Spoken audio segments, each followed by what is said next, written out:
tilu. Assalamualaikum warahmatullahi wabarakatuh. Tepangkeun wasta simkuring robedana di kelas 11 IPA genep. Puji sinareng syukur kehadirat Gusti Allah Subhanahu wa taala kanggo sagala limpahan rahmat serta hidayahna. Dina kesempatan ieu, urang tiasa katepung paampok jongok sasarengan dina ieu acara. Sabab lamun teu aya nikmatna mah urang moal tiasa patepung sareng ngadengekeun ieu pidato nu bade kusim abdi dugikeun. Nah hadirin anu kusim abdi dipika hormat, tina ilmu kabagjan dunia tiasa urang rasakeun. Tina ilmu oge kabagjan alam akhirat tiasa urang rasakeun. Sapertos tina hadis Nabi anu ngabogaan harti, barang saha anu ngahoyongan kahirupan duniana mangka wajib bagina ngabogaan ilmu. Nah, makin loba ilmu nu ku urang dipiboga, insya Allah kebutuhan sareng kabagjan dunia tiasa urang hontal. Kitu oge sami panghareupan urang kana kabagjan akhirat oge, insya Allah tiasa urang rasakeun.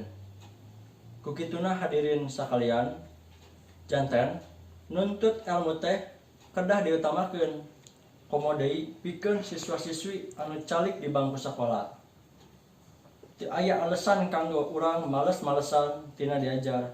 Sabab diajar atawa nuntut ilmu teh nyaeta hiji kawajiban pikeun urang sarerea. Hare kumaha oge mangsa kahareupna ieu teh aya di pundak urang salaku generasi ngora. Kukituna urang kudu bener-bener diajar pikeun neanganan ilmu nepi ka sajero-jerona. Nah, para hadirin anu kusim abdi dipika hormat, sakitu wae pidato singkat dina judul kautamaan nuntut ilmu anu tiasa dirugikeun. Mugi-mugi urang sadaya tiasa terus diajar sarta ulah ngarasa males, supados urang tiasa ngarasakeun naon eta nikmatna ngabogaan ilmu. Panutup di sim abdi mugia ulasan singkat ieu tiasa ngingetkeun urang sadaya pikeun pentingna urang kana nuntut ilmu teh.